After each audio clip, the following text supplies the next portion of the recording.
Well, we had rules that we all had to follow. We had 26 rules. We were given a book list with 20 books in it. We had to read 2 hours a day. We did a lot of studying. So it was very intense being involved in the Black Panther Party because we were under constant pressure from the police department, local police departments, the FBI. They were constantly raiding our offices. People were always, in other places or in Seattle. There was, somebody was going to get shot, somebody was going to get killed, somebody was going to get arrested, somebody was going to go to prison, somebody was going to get beat up by the police. It was just constant, tense pressure that we were always under. And we've really, we felt like we were in a war. We felt like we were in a military. We felt that we were in the Army. The Black Panther Party was very much a paramilitary organization. So, and as things intensified, so like, for example, we'd get up at 6 in the morning. We'd go to the breakfast program.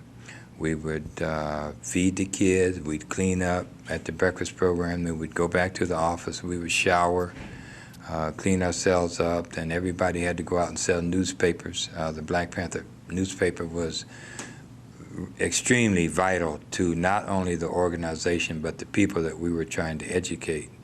And so selling the paper was very important. So everybody had to go out in the field and sell 100 papers, and people would come back and start working on either the breakfast program or the medical clinic or the liberation schools. Then we would eat. Somebody would cook dinner. We had communal meals. There would be one person assigned to cook. Everybody had assignments. There was an officer of the day. The officer of the day was in charge of giving everybody's assignments and making sure everybody got out to the field and making sure that donations were picked up, arranging transportation for people. You had people that were assigned to various programs, and that was their responsibility to make sure their programs are running, whether it was a food bank program or the liberation schools or whatever. And then we would, after eating, we would, twice a week, we would have target practice class or weapons class where we learn how to break down weapons and clean weapons, and we learn how to shoot. And we'd have political education class,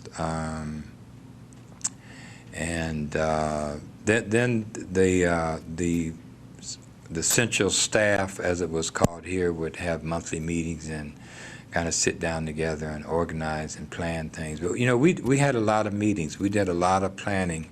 We did a lot of planning and we did a lot of work. We were just constantly working.